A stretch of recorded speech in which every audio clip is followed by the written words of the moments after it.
we practice with that, maybe not forefront, but it's kind of there. We practice to have an opening to break through something.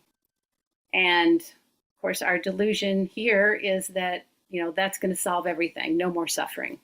If I just have that great enlightenment experience, I will have no more suffering. Whereas in the prison, our practice, is in such difficult circumstances that even moments of peace of mind, of quiet, are so rare and precious that it's kind of the practice of in the world, just being able to survive the incredible number of annoyances and violence and kind of arbitrary rules, to just find a way to have some, freedom of mind, just like we do. But that is just to survive, basically to survive in this world. And I was thinking, are these two? And it reminded me of something that Gregory talked about I think it was in the Arousing Faith in the Mahayana, something that was in that, I don't remember exactly what it was, but something that was in that was something that Bodhidharma then picked up. The two entrances, entrance by principle and entrance by practice. And this seemed to kind of be like what these two things were. I just saw kind of like a little symmetry there. And of course, the delusion in prison is that if I'm just mindful enough, that will resolve all my suffering. So we all have the same delusion, something's going to happen and then I will be free from suffering.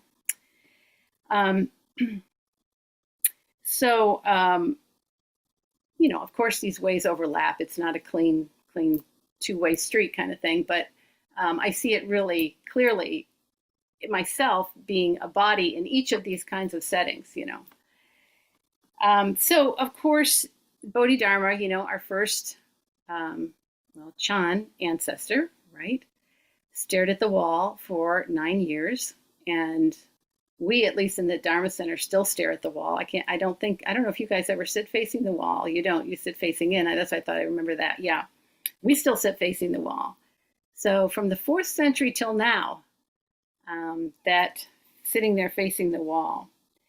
And of course, there are many references to Bodhidharma in our koans. And I want to just bring in one, case 37, I think it is, from the Muman Khan, Chow Zhou's oak tree in the garden, or sometimes I think it's really supposed to be the cypress tree in the courtyard. But I live in Ohio, and there are no cypress trees, and there's no courtyards unless they belong to Marriott. So I like the oak tree in the garden. That sounds like something I know, So I'm going to go with oak tree in the garden. So once a monk asked Zhao Zhou, what is the meaning of Bodhidharma's coming from the West? And Zhao Zhou answered, oak tree in the garden. So Bodhidharma's teaching of the two entrances, I don't know how many people are familiar with that, but I really wasn't too, I had heard it, but I wasn't too familiar with it until I sort of had this reflection experience. So the two entrances are two gates to the way of Chan or Zen.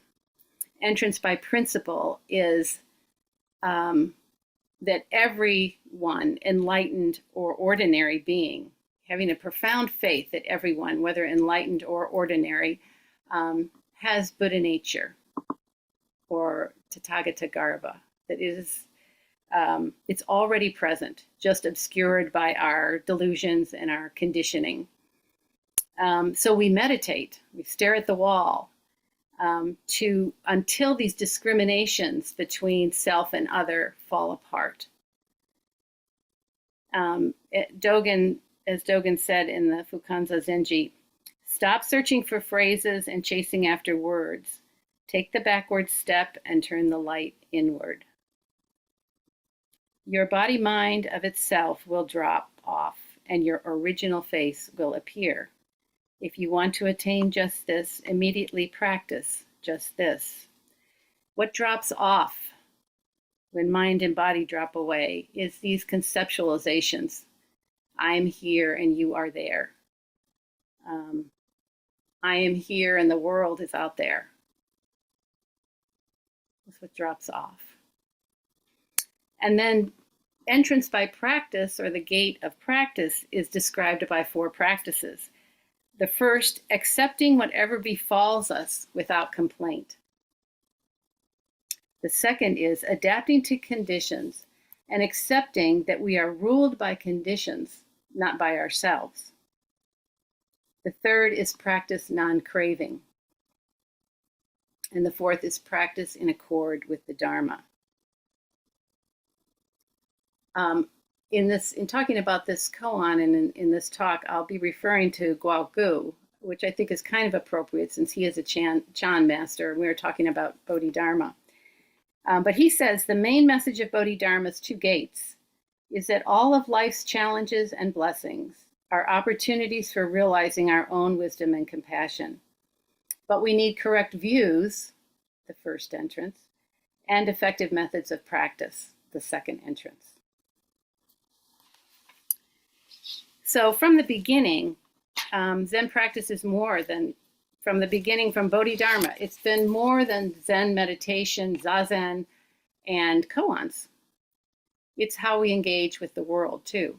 How is our practice in the world, moment by moment, in relationship and community, in climate disaster, love, friendship, healing. From the beginning, it's been the Bodhisattva path. It's staring at the wall and getting up from the cushion. And in fact, in our Bodhisattva vows, in the Jukai ceremony, we still use Bodhidharma's words. Words like this: self-nature is subtle and mysterious. In the realm of the one, not holding dualistic concepts of ordinary beings and sages is called the precept of not defaming the 3 treasures. It's basically a statement of that entrance by principle, not holding dualistic concepts of ordinary beings and sages. Okay, so back to the koan. What is the meaning of Bodhidharma's coming from the west, the oak tree in the garden? It's a very famous question, as you all know, appearing over and over.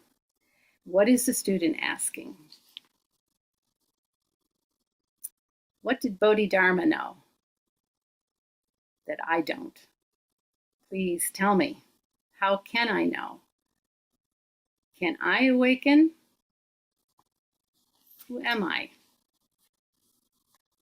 And Zhao Zhou, of course, the great, we're so fond of Zhao Zhou, the great ancient master, with the simple phrase, moo, the oak tree in the garden. Very concise, nothing extra. So as with any koan, we just have to look deeply, right, and respond intimately. So what does this koan have to do with entering the way by principle and by practice? What is it pointing to? The tree outside? I'll tell you a little experience I had last week. Can I share the screen? Do I have permission to share the screen? Oh, yeah. Maybe, Mike, you can give me permission to share the screen, but I'll start talking anyway. Can you do that? Yeah, he's working on it. Okay, good. Thank you.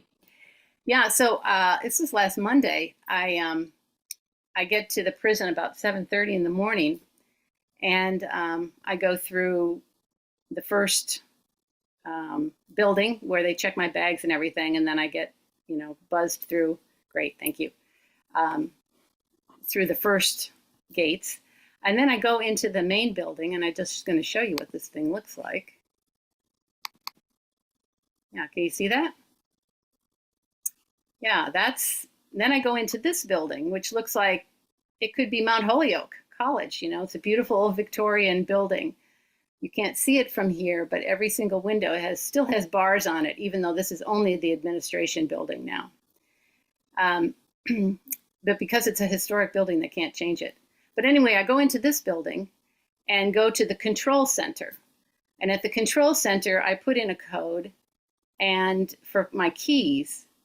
And behind a dark glass, somebody finds those keys, puts them into a little rusty drawer and pushes it out to my side. And I pick up the keys and I say thank you to him or her. I don't know who it is because I can't see them. Have a good day. And I go out this door you see right there and walk across the yard. And the yard has picnic tables and a track around it and a baseball diamond and volleyball nets and things like that. A very sunny day. It was a beautiful morning. We've had a beautiful summer here. And the sun was at my back, and I walk over towards the, it's a religious services building, but it's generally just called the chapel, even though it has lots of different rooms in it. So I go over there with a lot of things on my mind, like things I want to have happen that day and things I don't want to have happen that day. And I get to the door of the chapel building, and I put my keys in, turn the key around, and go to grab the handle, and boom, right there on the handle is like about a 4-inch praying mantis right on the handle of the door, 3 feet up off the ground. And it just was the moment of no past, no future, just moment there of the most unexpected thing in a prison. There's nothing there you can see. They have about 5 trees at most. Maybe it's more like 3. And she was just motionless and hanging on that door handle. Just absolutely exquisite. And turning her eyes towards mine, if you've ever seen, let me see if I can bring this up. Can you see that? See the praying mantis? No. Okay, let me stop this share and start a new one.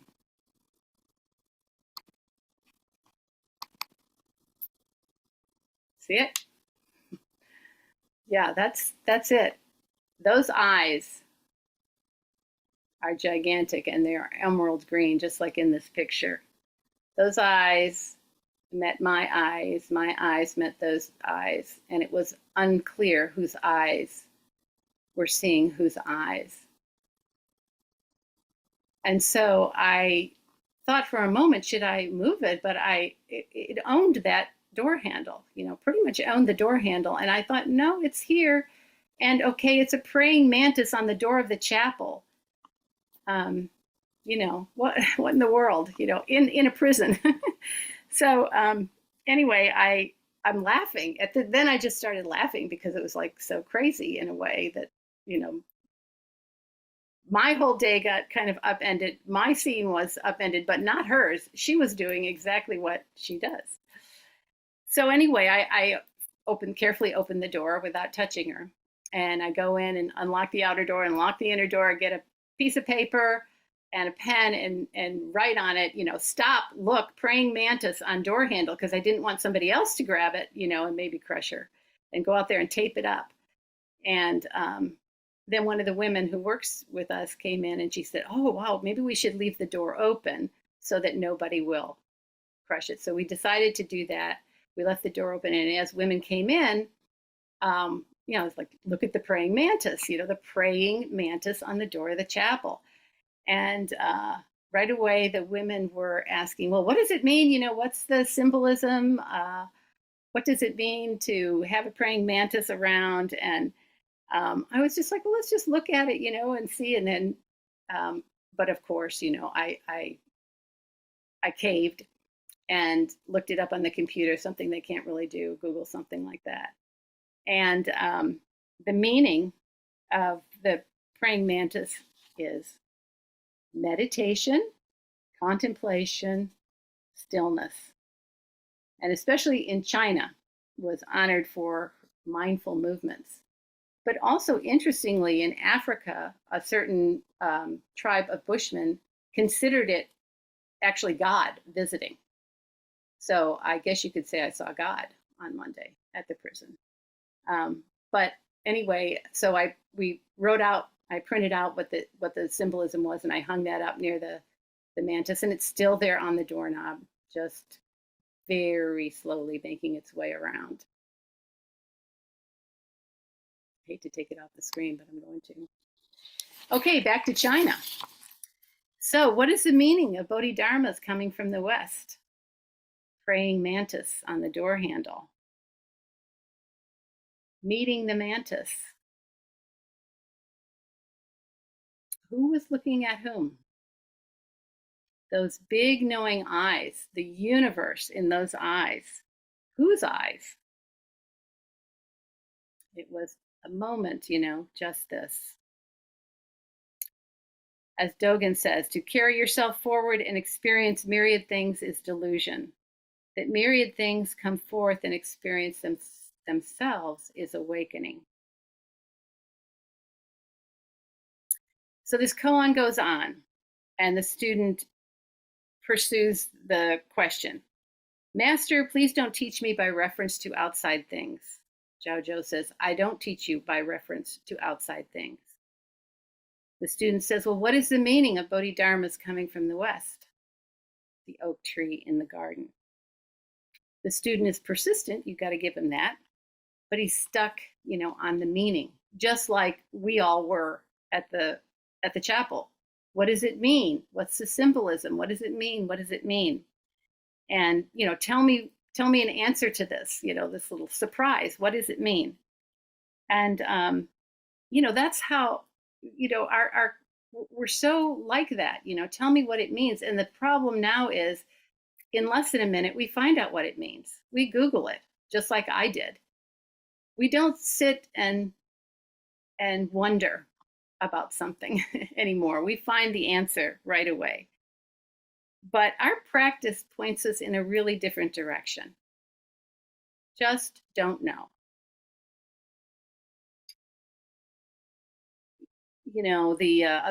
There's another koan, familiar one to most of us, Dijang and Fayan.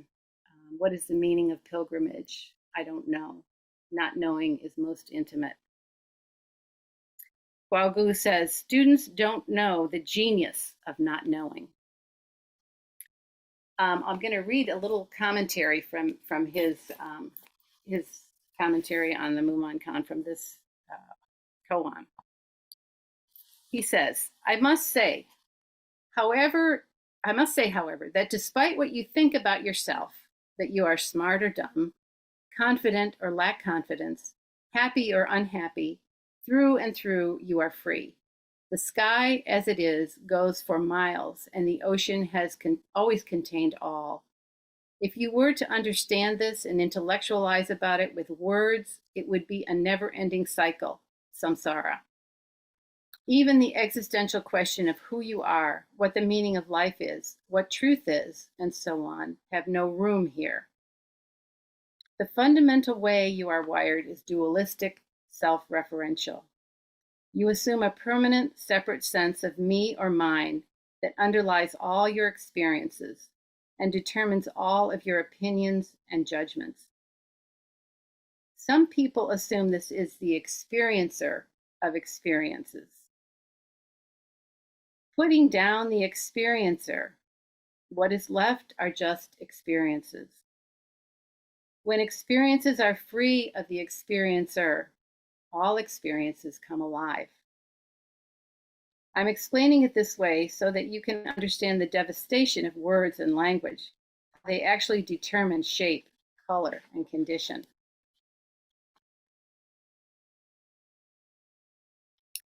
So we go and visit the oak tree in the garden and look deeply.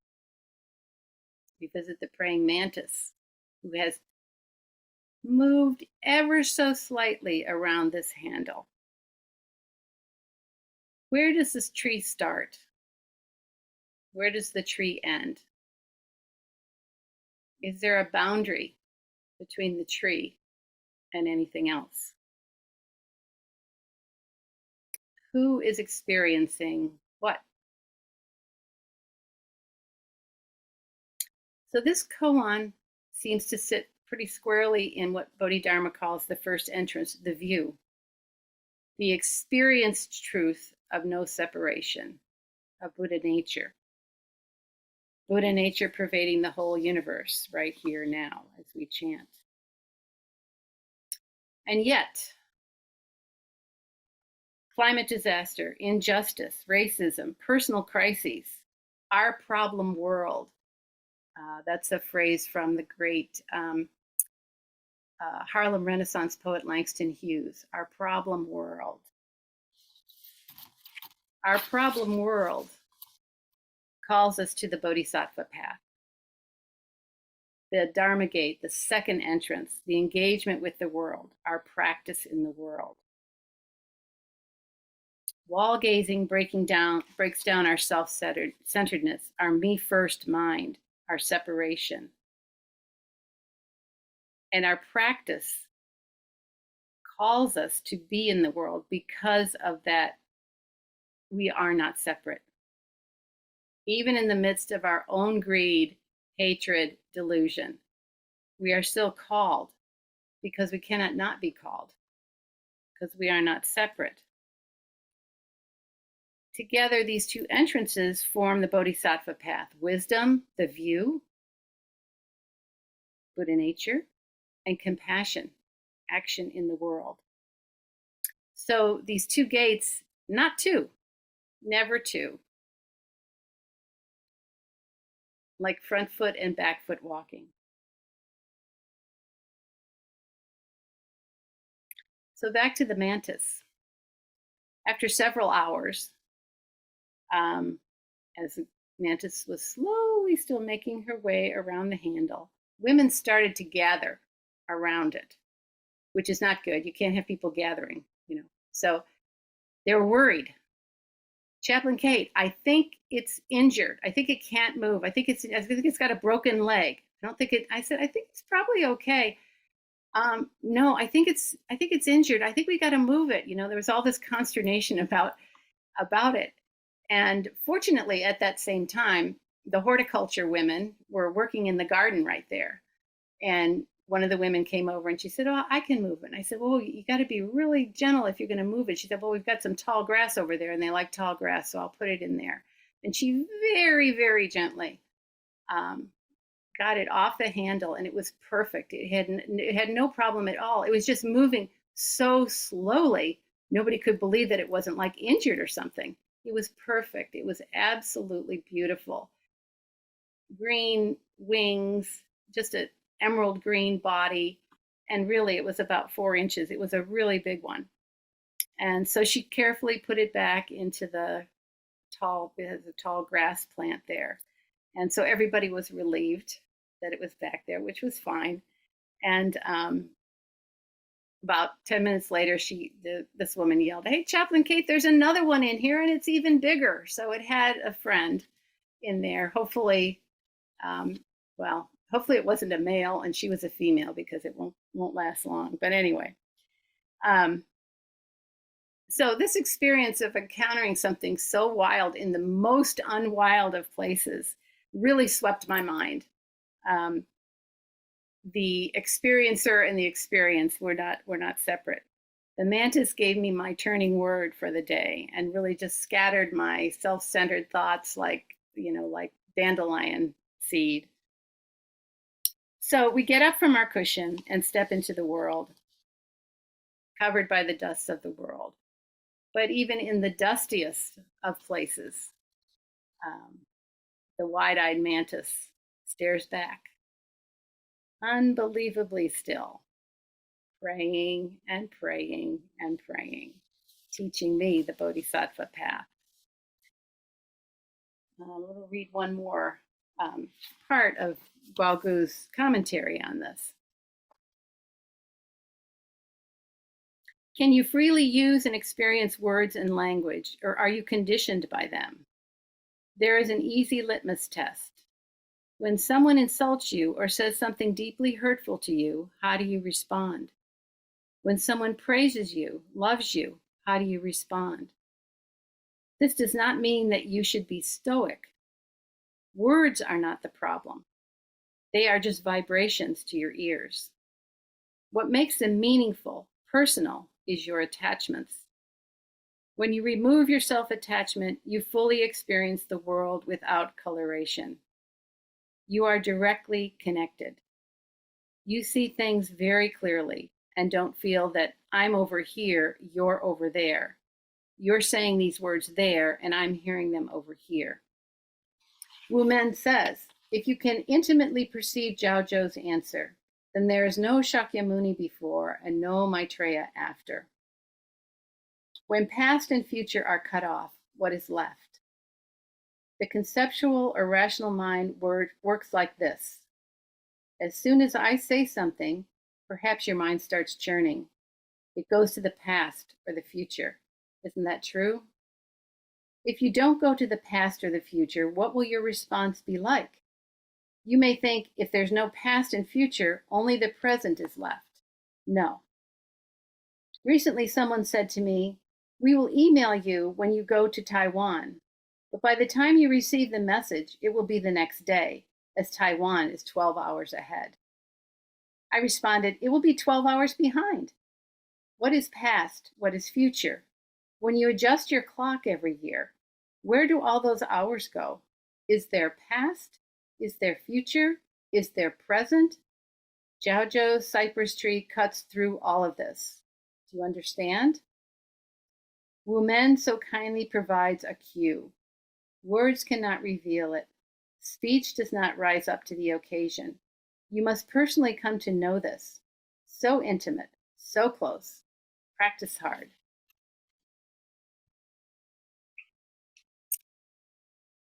So I think I'll just close here with this. It's not, let me find it here, a poem about a praying mantis, but it's close.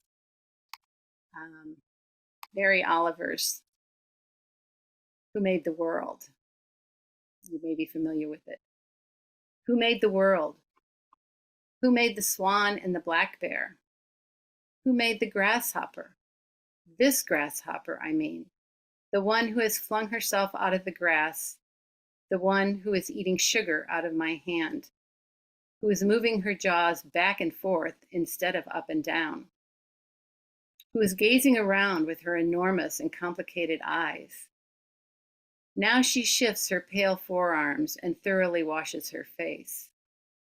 Now she snaps her wings open and floats away. I don't know exactly what a prayer is. I do know how to pay attention, how to fall down into the grass, how to kneel down in the grass, how to be idle and blessed, how to stroll through the fields, which is what I have been doing all day. Tell me, what else should I have done? Doesn't everything die at last and too soon? Tell me, what is it you plan to do with your one wild and precious life?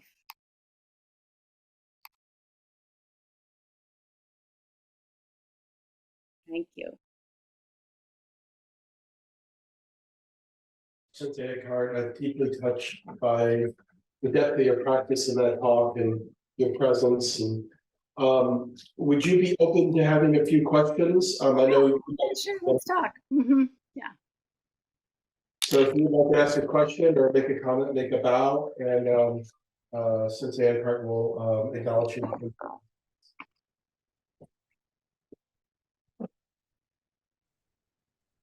So I just want to say, if I captured it right, you get to be a chaplain to play with bugs with a bunch of inmates in Ohio, right? Did I capture that right? Yeah, if you can find a bug in that place. That's all I had to go with.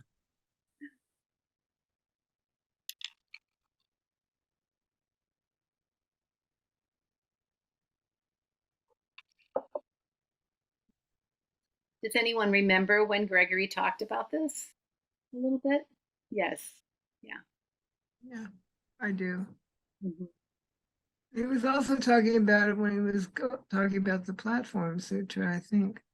Yeah, I thought I went. It could have been that time. I thought it was arousing faith in mind because I think he was talking about how Bodhidharma picked that up from previous teachings. Right. You know, yeah. Right.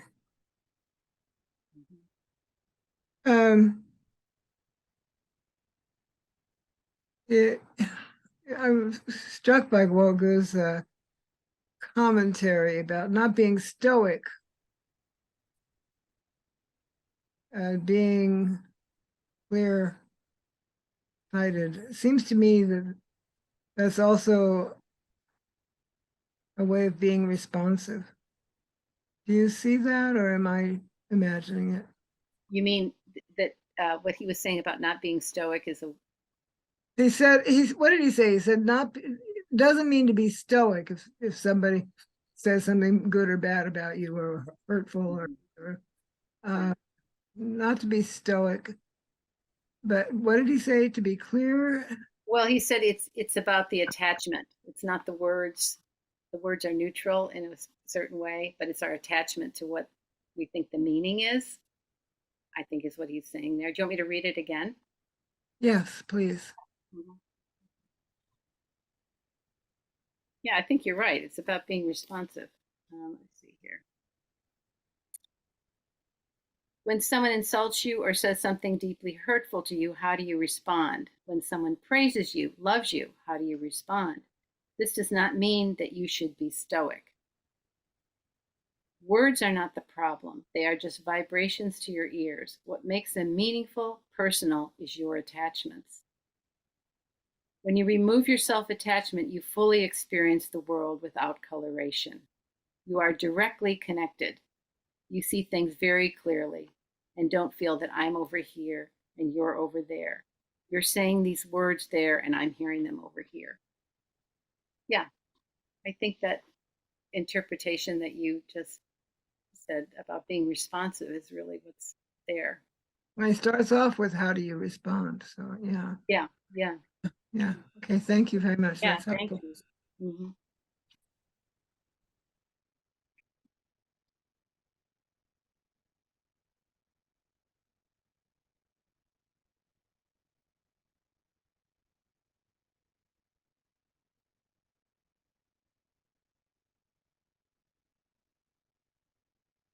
So Katie, I'm really struck by this entry through practice and entry through principle, and it almost feels a little bit like there are moments that become so bright and clear that they're both a practice moment that opens and a principle moment that sharpens, and it feels like the moment with the praying mantis kind of inhabited both spheres of that of entry through practice and entry through principle.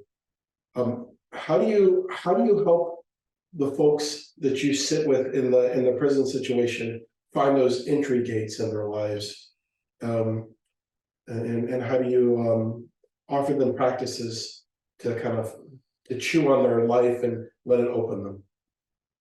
Yeah, well, that's a good question. Thanks, Mike. Yeah, well, they have plenty to practice with, and there's no way to get away. You know, you can't even go climb in bed under your covers. You know, you're not allowed to do that. So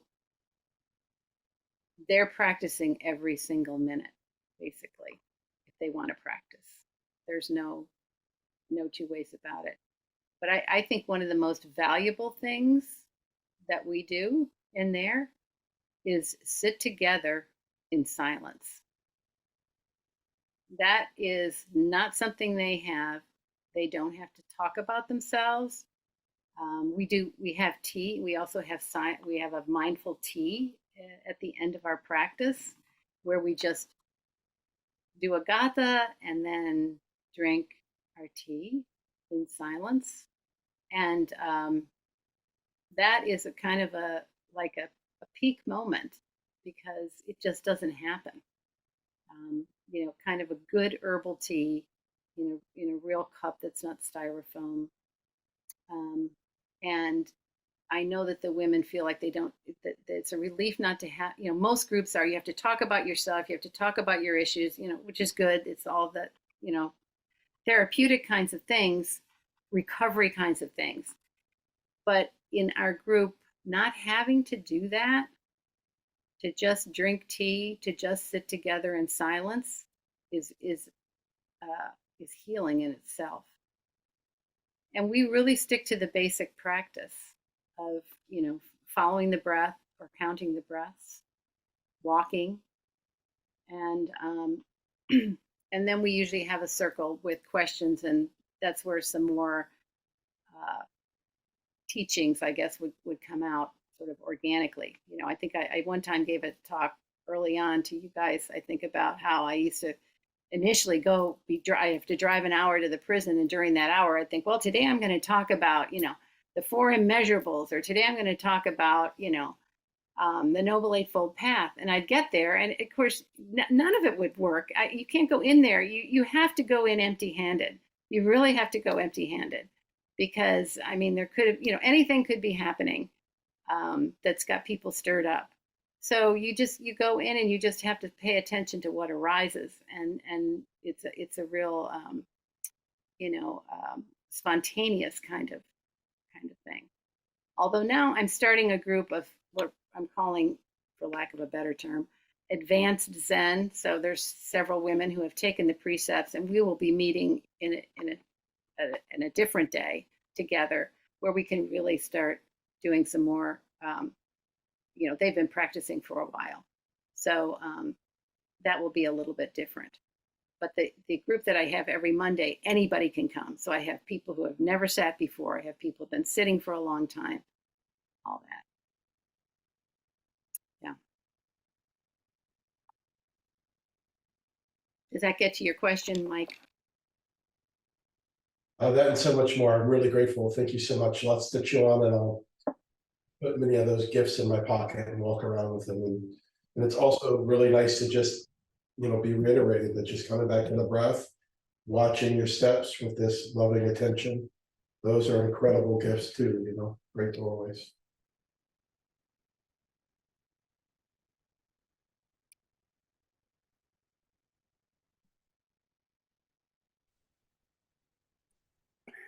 Katie, are there other religious groups that meet, at different times? So it's not, you've got the Zen, but are there other spiritual groups that work? Yeah, that's a good question, Phil. Yes.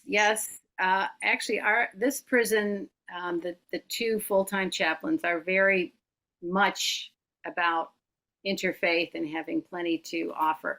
However, generally speaking, in all the prisons, state prisons, probably across the country, it's extremely Christian dominated, and in our part of the country, evangelical. So most of it is that, but there's a Wiccan group and an Islamic group, Catholic Mass,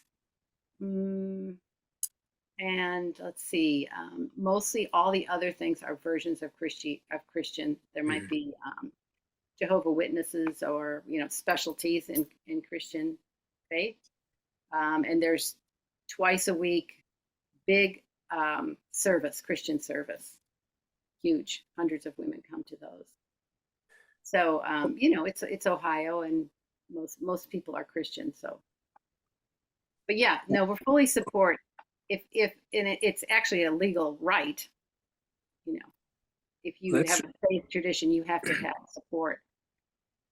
I happen to be a sponsor, 12-step sponsor to a fellow in prison, been doing this for about 6 years. And then you mentioned about, it seems like the evangelical Christians have I'll use the word stranglehold.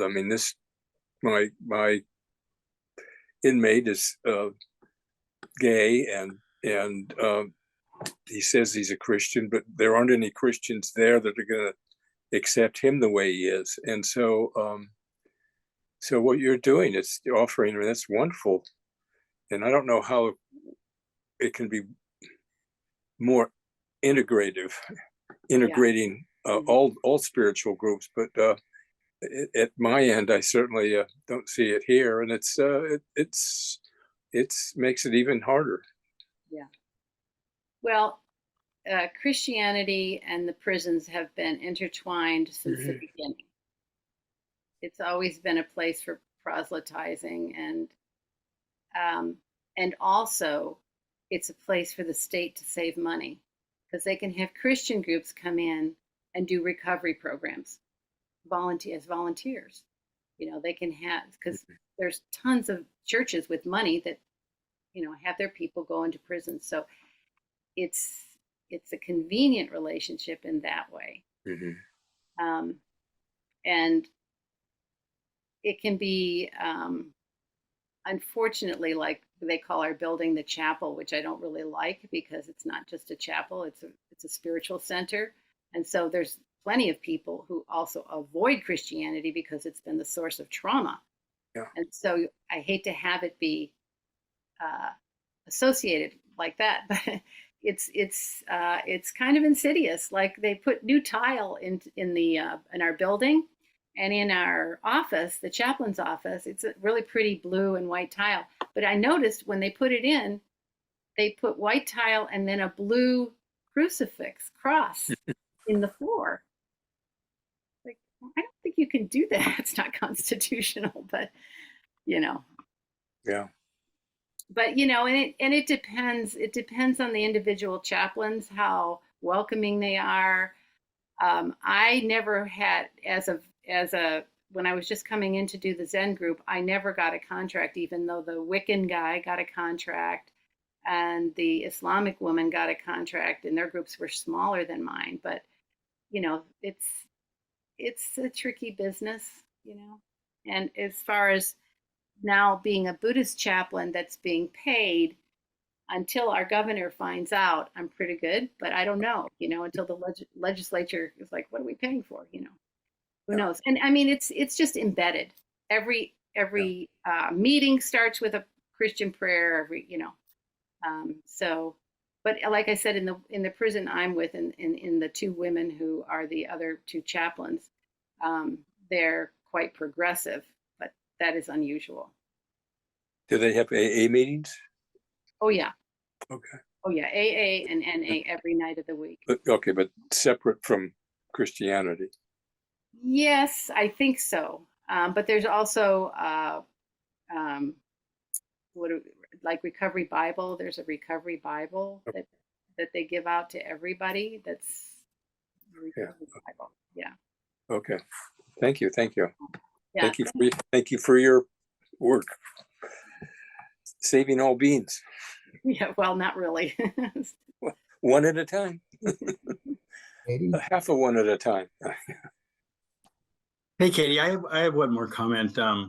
You mentioned about, is it past, present, future, and that puts it into a certain backdrop. If I'm doing life and I've been there 18 years, does time mean anything to me? But then when I'm on the outside and I'm sitting there drinking or doing some silly thing, and I have my freedom and I'm still in that same prison, so there's parallels with that. But with practice, if I can feel the passion in you. When you find passion in life, you don't waste any time, no matter where you're at, right? Yeah. And I can just see how hard it would be to find it in that difficult environment. But what sweet water is, if you dig for it and you find it, right? Like, because it does. It's a little bit like a sesshin, right? But with a little bit of cruelty to it. Yeah. Yeah. The idea of time for all of us is sort of interesting, because when we say, hey, there is no past, present, future, it's all one.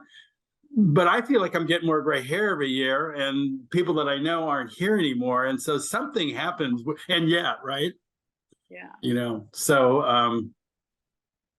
I think just this is a way out. Yeah. Yeah. No, the parallels are definitely there, but there's just no distraction in there like we have. Not even call it a distraction. Take a walk in the woods. Right. Put your feet in a creek. Walk on a beach. None of that is available. So it is kind of like being in a monastery, and the women will say that. It's sort of like, we're in our cells, and then we're, and you can't escape the social climate in there, which is very troubled and getting more so with every passing year due to the prevalence of drugs. mainly. Just in the last 10 years, the prevalence of serious drugs in all the prisons is just amazing. It's so bad. So there's big problems. Yeah. And you know, also growing older in a prison, you know, that's a very frightening situation. You know, the healthcare is not good. The women take care of each other in there, and I think men also do in the men's prison. You know, they're always wheeling people around in wheelchairs and, you know, helping people out, but there's no assisted living. Well, and another thing, you know, the unknown, and it feels like those inmates with all that control experience complete bedlam and unknown all the time. And so, I mean, that is fodder for practice. But you mentioned for you when you go, and I feel like this was what I do, it's like no matter what my plan is, I'm going to deal with what's there. And accepting that has made life so much easier, right? Yeah. Yeah. Keep practicing, Jay. Practice hard. Yeah. Yeah, it was a good lesson in not knowing. You know, going in not knowing, empty-handed. It was really a good lesson for me, you know. Well, I liked the way you did it. You had all this stuff loaded up, but when you got there, you just realized that that's useless. Yeah. I gotta like seat of the pants it here. You know. We're gonna talk about the First Noble Truth. Okay.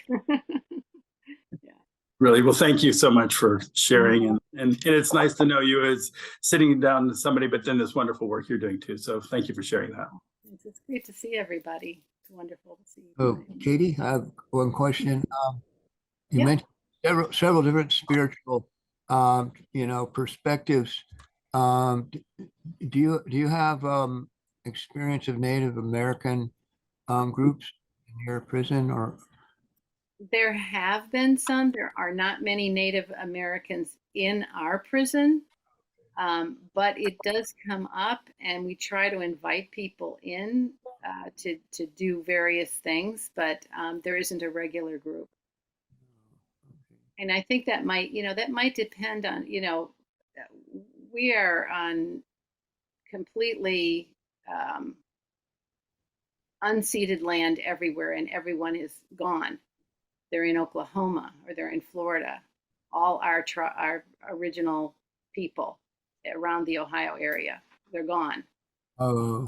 So we don't really have that many Native people in Ohio anymore. Yeah, I was reading about Leonard Peltier and his experience, and as I'm sure you know, he's been in prison for a long time, over 50 years, and very well may die there. But he has a very strong spiritual practice. They have a sweat lodge every week unless something goes poorly. I think that's really sustained him, at least. Yeah, that's amazing. So they have some really good people in there, and he's probably been a very strong leader. I mean, if the incarcerated person requests it and it's their faith tradition, it has to be provided. Yeah. I can't remember what prison it is, but yeah, they are allowing it Florida. in Florida. All righty. Well, I live here in Taos, New Mexico. Many Native Americans here. Yeah, right. Very different. Frequently on my mind. Right. Thank you. Thank you, Katie. Thank you, Bill, for your question. We have time for 2 more questions if people have them. And I'm grateful for Katie.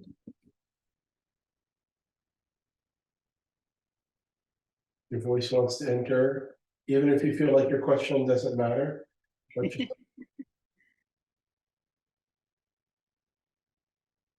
Well, it's great to be here with all of you and see you all.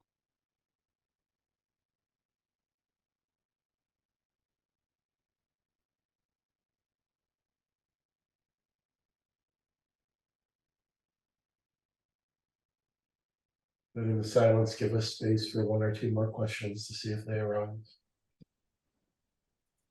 I have not a question. I just want to thank you, Katie, for sharing your experience and your working with the women in the prison. I mentioned also for a while I worked with the a Tibetan Buddhist group at a group called the Liberation Prison Project, and I just want to say it was both very rewarding and heartbreaking, you know, trying to help prisoners who were trying to, you know, find peace and you know, release from somehow from the hell in which they found themselves. And some of them were very, very sincere practitioners, and I don't know. It was a very rewarding experience. Yeah. I mean, at the, you know, at the same time, this is difficult. The resilience of people, prisoners, is absolutely amazing. What, you know, someone who can be in there from the age of 16 for their life can find a life, Yeah. can make a life. It's absolutely unbelievable and inspiring, really. Yeah, it gave them hope. Mm-hmm. So it was good wherever they might have been on their path. Some of them seemed to be quite further along than I was, you know, but you know, I honored them for all their efforts and you know, their devotion. So basically I tried to be there for them, feeling pretty much an ignoramus a lot of the time. But you know, just being there for them was so, it was meaningful for me and for them, which I mean, a lot of them said so. So, Oh, I'm sure. Showing right. up consistently is a real gift to give. Just showing up, even This empty-handed as we are. Yeah. this was basically a pen pal kind of situation, I should explain. Yeah, same thing. Showing up, same way. Just writing. Mm-hmm. All right. Okay. Anyway, thank you. And we're coming up here very close to time. I'll encourage everybody to sit with Katie's words and let them challenge you this week. You know, practice is alive, and it's alive in our moment to moment. Let yourself be woken up by her words. Let them live in your heart, shake you up a little bit. Find the praying mantises out there. Find your place in the family of beings. Yeah. And Katie, do you have any kind of final guiding thoughts for us as we move from this moment of practice into our lives? No, I just appreciate that you're here, and it's really wonderful to talk to you and see your faces. Really